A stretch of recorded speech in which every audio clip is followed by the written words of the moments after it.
2026-27च्या पुरवणी मागण्यांवर चर्चा करण्यासाठी, काही प्रश्न उपस्थित करण्यासाठी व काही मंत्री महोदयांना सूचना करण्यासाठी अध्यक्ष महाराज मी या चर्चेमध्ये सहभागी होतो आहे।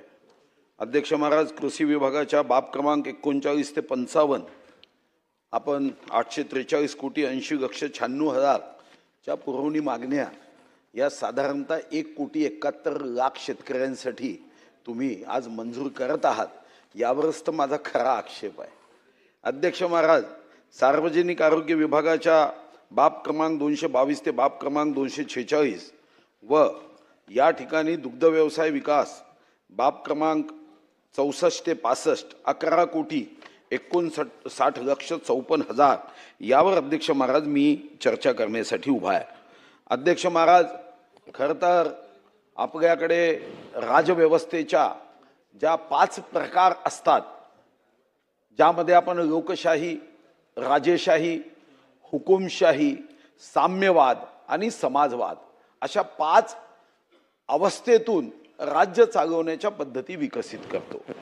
पण मला याच्यामध्ये एक पद्धत जोडण्याची आवश्यकता जाणवते की धीरे धीरे यामध्ये लोकशाही हे नावापुरती आहे, नौकरशाही यामध्ये हावी झाली असं जाणवतं।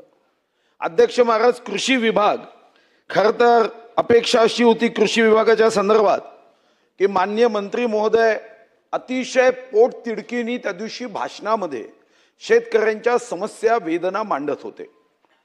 मनापासून मी त्यांचं मनापासून कौतुक करेन की त्यांनी त्या दिवशी दिलेलं त्यांचं शेतकऱ्यांच्या संदर्भातल्या प्रश्नाच्या उत्तराचं भाषण हे अप्रतिम होतं। पण जेव्हा पुरवणी मागणी माझ्या समोर आली तेव्हा माझ्या लक्षात आलं की मंत्र्यांच्या मनात काम करण्याची प्रचंड इच्छा आहे, पण जशी एखाद्याने गाडी नवीन घ्यायची आणि पेट्रोल न टाकता उत्तमातला उत्तम ड्रायव्हर जरी त्या गाडीवर बसला तरी ती गाडी काही आश्वासनावर, भाषणावर, भाषणाच्या शब्दावर अध्यक्ष महाराज पुढे जाऊ शकत नाही। अध्यक्ष महाराज, काय शब्द दिला होता? अध्यक्ष महाराज, जेव्हा पीक विम्याच्या संदर्भामध्ये आपण 1 रुपयामध्ये पीक विमा दिला आणि मला आठवतं, खरं तर इथं नावं घ्यायची नसतात, 1 रुपयाचे पीक विमा दिला, बोर्ड गावगे, फ्लेक्स बोर्ड गावगे। नंतर असं लक्षात आलं की 1 रुपयाच्या पीक विम्यावर आपण जो खर्च करतो त्यापेक्षा पायाभूत सुविधांवर केला तर तो जास्त योग्य आहे। हे खरं आहे की आरोग्य बिघडल्यावर औषधीवर खर्च करण्याच्या ऐवजी आरोग्य बिघडूच नये यासाठी जिम मध्ये जाण्यासाठी खर्च केला तर आरोग्य बिघडत नाही। आणि याच भावनेने अध्यक्ष महाराज आपण कृषी समृद्धी योजना आणली। काय सांगितलं? मी स्वतः अधिकाऱ्यांच्या भेटी घेतल्या होत्या। तुम्ही सांगितलं की 5 वर्ष दरवर्षी आम्ही 5,000 कोटी रुपये देणार आहोत। 5,000 कोटी दरवर्षी, काय सुंदर स्वप्न रंगवलं। 25,000 कोटी 5 वर्षामध्ये देऊ सांगितलं। मागच्या वर्षी शेतकऱ्यांच्या नशिबामध्ये 1 फुटी कवडी दिली नाही। या वर्षी अध्यक्ष महाराज मंत्री महोदयांनी उत्तरात सांगावं, आपण खरंच चांगले मंत्री आहात, हे मी काही, माझं कोणतंच काम तुमच्याकडे नाही आहे, मी कोणा बदलीसाठी तुमच्याकडे येणार नाही किंवा माझं कोणतंच व्यक्तिगत काम माझं तुमच्याकडे राहणार नाही, काम असेल तर शेतकऱ्यांचे असेल। काय दिलं अध्यक्ष महाराज? या वर्षी सुद्धा तुम्ही कृषी समृद्धी योजनेला म्हणजे मागच्या वर्षीचे 5,000 कोटी दिलेच नाही, या वर्षी 5,000 कोटीच्या ऐवजी अर्थसंकल्पात तुम्ही 2,000 कोटी ठेवले। अरे, ज्याचं अन्न खाता त्याच्याशी तर खोटं बोलू नका ना।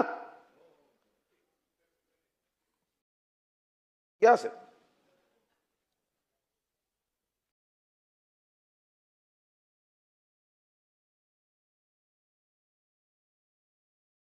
अध्यक्ष महाराज, सन्माननीय उपमुख्यमंत्री महोदय आले, मुख्यमंत्री महोदय असतील, उपमुख्यमंत्री महोदय असतील, अध्यक्ष महाराज मनापासून या महाराष्ट्राची सेवा करण्याचा संकल्प करून जीव तोडून काम करतात। आपण आता 36,585 कोटीची 56 लक्ष शेतकऱ्यांसाठी अध्यक्ष महाराज कर्जमुक्ती दिली आणि ही आपली जबाबदारी आहे।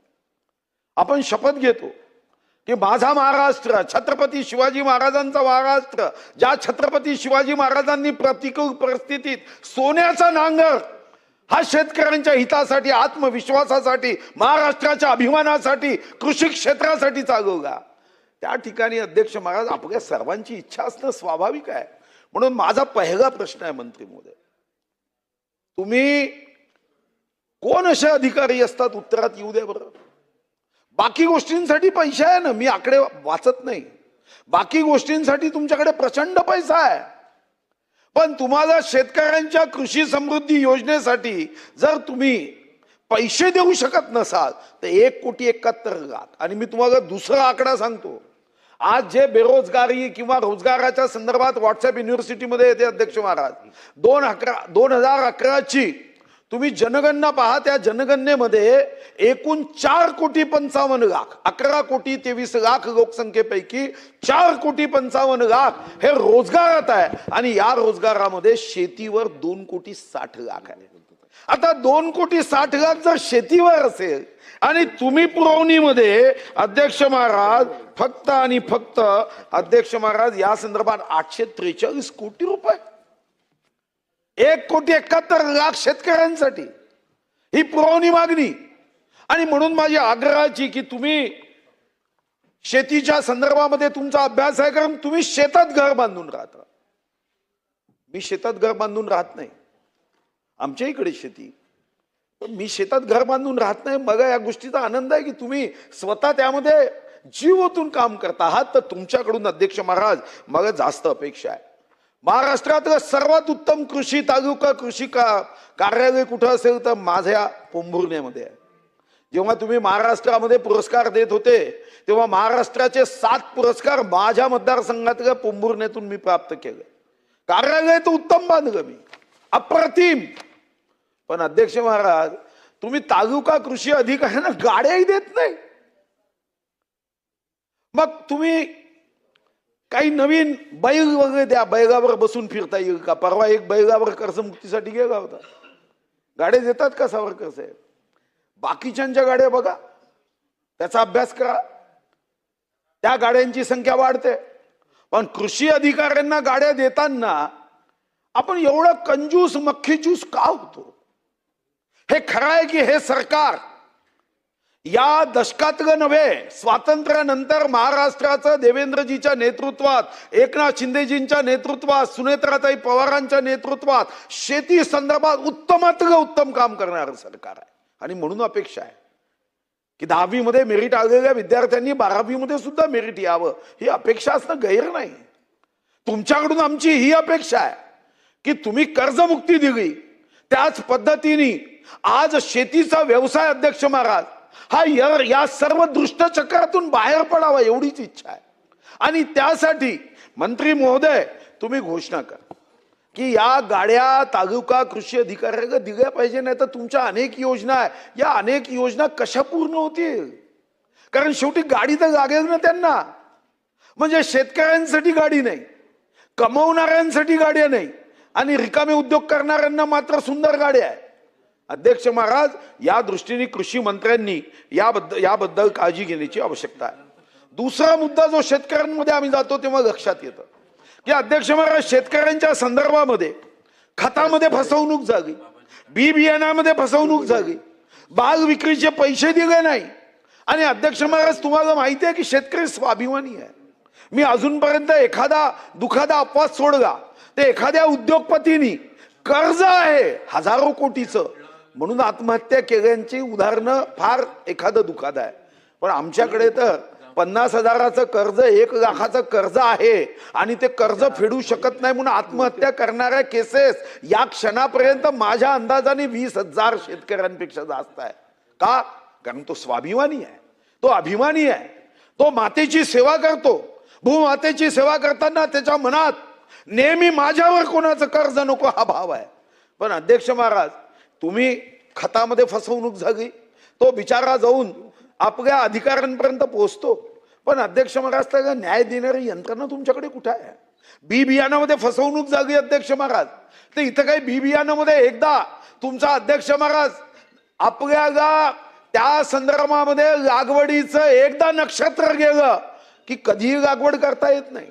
एखादा अधिकारी असं म्हणू शकेल की मी सोमवारची फाईल ही जुलै महिन्याची फाईल सप्टेंबर मध्ये काढेल, पण शेतकरी असं म्हणू शकतो की माझी नांगरणी आता मी आराम करतो आणि मी सप्टेंबरमध्ये नांगरणी करेन, त्यागा तर कितीही कडक ऊन असेल तरी जावं लागतं, पावसाळ्यात चिखल तुडवावा लागतो, थंडीमध्ये जागणी करावी लागते. 1 एकर शेती नांगरायची असेल तर 13.5 किलोमीटर आडवं उभं चालावं लागतं, कष्ट करावे लागतात, कधी सापाचा दंश होतो आणि तुम्ही त्यांची चुकारे देत नाही.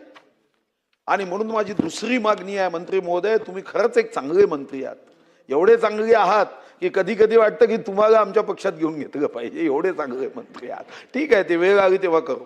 पण अध्यक्ष महाराज, आता फास्ट ट्रॅक कोर्ट, मी पुण्याच्या केसमधल्या जजचं अभिनंदन करेन.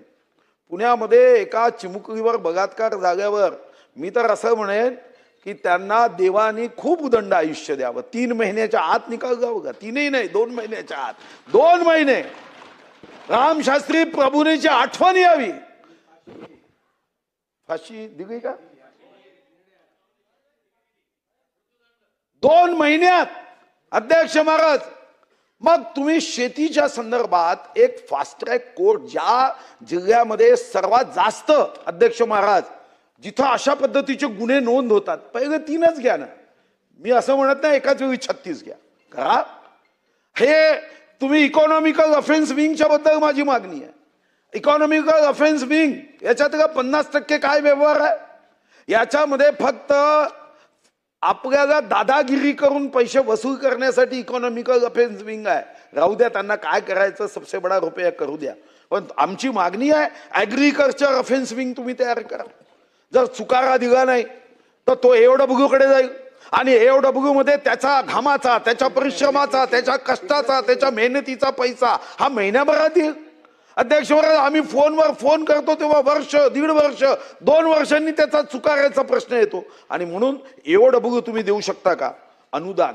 अध्यक्ष महाराज, अनुदान एकतर तुम्ही कमीच देता, हे तुम्ही कुठून किंमत ठरवता मला माहित नाही, पण 100 रुपयाच्या वस्तूची किंमत तुम्ही 70 रुपये ठरवता. 70 रुपयामध्ये तुम्ही असा आव आणता की मी 50% अनुदान देतोय. खरं तर ते 50% म्हणजे 35 रुपये म्हणजे 35%च होते. आमच्या आमदार सावरकर साहेबांचा प्रचंड अभ्यास आहे. मी त्यांचं नेहमी या संदर्भामध्ये कौतुक यासाठी करतो, बारीक बारीक गोष्टीकडे. मग अनुदान, अध्यक्ष महाराज, शेतकऱ्यांचं अनुदान 1,71,00,000 शेतकऱ्यांचं अनुदान टाइमिंग का जात नाही हो? कर्मचारी अधिकाऱ्यांचा पगार 1 दिवस उशीर होत नाही. अध्यक्ष महाराज, किती महाराष्ट्रावर आर्थिक संकट येऊ द्या, पण शेतकऱ्यांचं अनुदान देताना वर्ष 1.5 वर्ष अनुदान दिल्या जात नाही. ठीक आहे, मागच्या सरकारमध्ये शेतकऱ्यांच्या संदर्भात अनास्था असेल. अरे, हे शेतकऱ्यांच्या हिताचं काम करणारं सरकार आहे. ज्या सरकारने नेहमी शेतकरी आपल्या कामाचा, आपल्या निर्णयाचा केंद्रबिंदू समजून काम केलं, यामध्ये आपण काम केलं पाहिजे. अनुदान जर दिलं नाही, अध्यक्ष महाराज, काही तर कारवाई करा. आम्ही 50 पत्र पाठवल्यावरही अनुदान येत नाही. या बोटावरून त्या बोटावर, त्या बोटावरून त्या बोटावर, असं थोडी होतं. कृषी मंत्री म्हणून माझी तुम्हाला आग्रहाची सूचना आहे की तुम्ही दमदार कृषी मंत्री म्हणून हा निर्णय तुमच्याकडून अपेक्षा आहे. आणि कृषीच्या संदर्भामध्ये अध्यक्ष महाराज, माझा एक महत्वाचा सूचना आहे. आता मोठ्या प्रमाणावर उद्योगपती उद्योग आणताय, पण त्यासाठी विजेची गरज आहे म्हणून ट्रान्समिशन लाईन तुम्ही मोठ्या प्रमाणावर उभ्या करताय. करा, उद्योगपतींच्या हितासाठी काम केलंच पाहिजे, शेवटी तेही कर देतात. पण ट्रान्समिशन लाईन करत असताना त्याचं धोरण करा ना. त्याच्या शेतामध्ये जेव्हा तो ट्रान्समिशन लाईनचा खंबा उभा होतो, पाऊन एकर शेती वाया जाते आणि तुम्ही त्याला काय देता? तुम्ही त्याच्यावर काही नवीन नियम करा की ट्रान्समिशन लाईनचा खंबा केल्यावर त्याला आजच्या दराने तेवढ्या जमिनीचं भाडं देता येईल का, किंवा त्याची नुकसान भरपाई योग्य देता येईल का, याचा विचार करा. माझ्याकडे परवा एक शेतकरी रडत आला, म्हणाला माझ्या शेतातलं पूर्ण शेतीपैकी 5% हिस्सा ट्रान्समिशन लाईन मध्ये गेला आणि त्याचाही आवाज येतो. शेती करणं कठीण जागा आहे. आणि आपण छत्रपती शिवाजी महाराजांच्या महाराष्ट्रामध्ये, आपण छत्रपती शिवाजी महाराजांचं नाव घेऊन राज्यात आलो. आपण राज्यात येताना ही अपेक्षा केली आहे की शेतकऱ्यांचं नुकसान होणार नाही याची काळजी अध्यक्ष महाराज आपण घेऊ. असं आपण जेव्हा ठरवलं आहे तर माझी विनंती आहे की या संदर्भामध्ये काम केलं पाहिजे. आमच्या पंकजाताई मुंडे यांचा दुग्ध तुमच्याचकडे आहे ना ताई? अच्छा, तुमच्याकडे नाही, मग ते आगे नाही आहेत. नाही, ठीक आहे अध्यक्ष महाराज, माझी दुसरी एक मागणी आहे. दुधाच्या संदर्भामध्ये आपण 11 कोटी रुपये फक्त देतोय. माझा अध्यक्ष महाराज एक मागणी आहे. ही मागणी आमच्या ताई ज्या आहे त्या पोचवतील असं वाटतं. आता काय दुग्ध व्यवसायामध्ये या वर्षी पुरवणीमध्ये 64 आणि बाब क्रमांक 65 11,59,54,54. अध्यक्ष महाराज, एक तर पहिली गोष्ट अध्यक्ष महाराज, दुधाच्या संदर्भामध्ये आता ज्या पद्धतीने दुधाच्या संदर्भामध्ये आपले आकडे आहे अध्यक्ष महाराज, आपलं किती दुधाचं उपयोग आपण अध्यक्ष महाराज करतो, दुधाच्या संदर्भामध्ये देशापेक्षा महाराष्ट्र मागे आहे अध्यक्ष महाराज. आणि देशापेक्षा दूध म्हणजे उपभोग हा 500 ग्रॅम जर देशाचा असेल तर आमचा 350 ग्रॅम. अध्यक्ष महाराज, आपण आर्थिक पाहणी अवगत काय म्हणतोय, आपल्याकडे एक वर्षात म्हणजे मागच्या वर्षी 4,88,00,000 वाहनं होती. या वर्षी 528,00,000 वाहन आहे. म्हणजे 40 लक्ष वाहनं हे आम्ही एका वर्षामध्ये महाराष्ट्रात वाढतात. पण दुसरीकडे अध्यक्ष महाराज, या जनावरांची संख्या ही अध्यक्ष महाराज कमी होत आहे. आता आपण 3.31 कोटी पशुधनासह राज्य आपलं देशात 7व्या क्रमांकात आहे. माझी मागणी आहे की 11 कोटी रुपये फक्त दिले अध्यक्ष महाराज. 11,59,54,000 यांनाही तर पैसे दिले पाहिजे ना अध्यक्ष महाराज. म्हणजे 1.25 कोटीची दारू पिणारा महाराष्ट्र अध्यक्ष महाराज. या वर्षी आपण 35,182 कोटी एक्साईज आपण त्याच्यामध्ये मिळवणार आहोत. दारूमध्ये दारू विकून 35,182 कोटी या वर्षी आपल्याला अपेक्षित आहे. माझी मागणी आहे पंकजाताई, माझी मागणी ऐकून घ्या आणि सांगा. आता आपल्या सर्वांना माहिती आहे की दारूचा प्रवास तुम्हाला माहित आहे की दारूचा द हा कधी कधी दानवाचा द होतो, पण दुधाचा द हा देवाचा द होतो. आणि म्हणून यासाठी माझी मागणी 11 कोटी. अरे देशी प्रजातीचं संवर्धन करायला आणि इतर गोष्टी करायला आपल्याकडे 11 कोटी रुपये असेल अध्यक्ष महाराज, तर आपण कसं पुढे जायचं. आणि म्हणून माझी मागणी आहे की पुढच्या 5 वर्षात जेवढा एक्साईज येईल त्याच्या 10% हे देशी गायी दुधाच्या व्यवसायाला त्याचं संशोधन असेल, गायी म्हशी देण्याचं काम असेल. 7व्या क्रमांकावरून देशामध्ये 1ल्या क्रमांकावर जाण्यासाठी दारूच्या एक्साईज मधून 10% म्हणजे 3,518 कोटी रुपये दुग्ध व्यवसाय विभागाला द्या ना. नाही द्या 10%, 5% द्या. बरं 5% देत 1% तर द्या. पण दारूला प्रोत्साहन आणि दूध अध्यक्ष महाराज. आणि म्हणून पंकजाताई मुंडेंना माझी आग्रहाची विनंती आहे, 11,59,00,000 हे 64 आणि 65 बाब क्रमांकामध्ये आहे.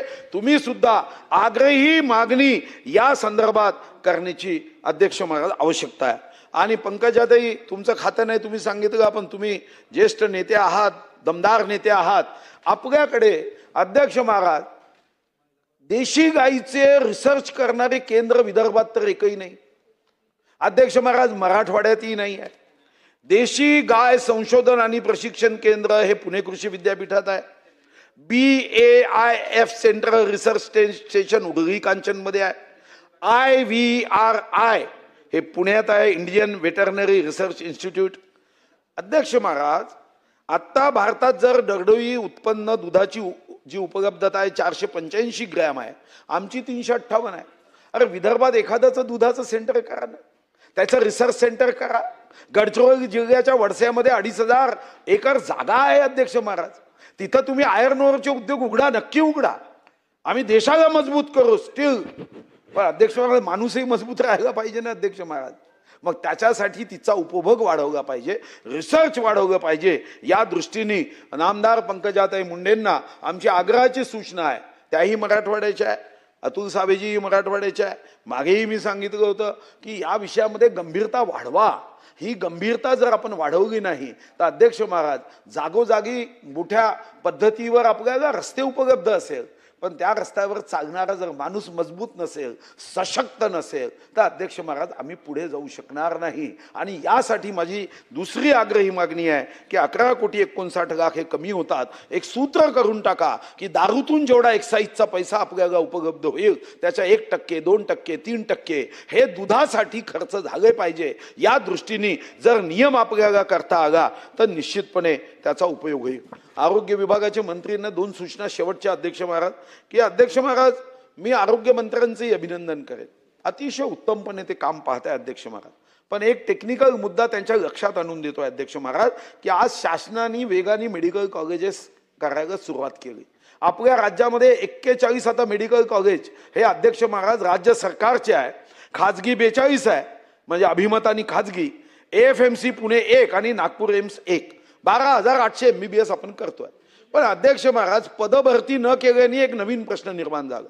चंद्रपूर मेडिकल कॉलेजमध्ये आरोग्य विभागाचे अध्यक्ष महाराज वर्ग 1 वर्ग 2 चे कर्मचारी आहे. आरोग्य विभागाच्या सचिवाच्या मनात काय आलं माहित नाही. आता कदाचित मेडिकल एज्युकेशन सेक्रेटरी आणि हेल्थ सेक्रेटरी यांच्यामध्ये चर्चा होते की नाही मला माहित नाही. त्यांनी अचानक सांगितलं की चंद्रपूरच्या मेडिकल एज्युकेशन मध्ये जे डेप्युटेशनवर कर्मचारी अधिकारी आहे त्यांना काढून टाका. अध्यक्ष महाराज तुमच्या 2 विभागाचं भांडण आहे. तुम्ही पदभरती केली नाही म्हणून चंद्रपूरची जनता भोगेल का अध्यक्ष महाराज? तुम्ही अचानकपणे पद काढण्याचा निर्णय करणं हे योग्य नाही.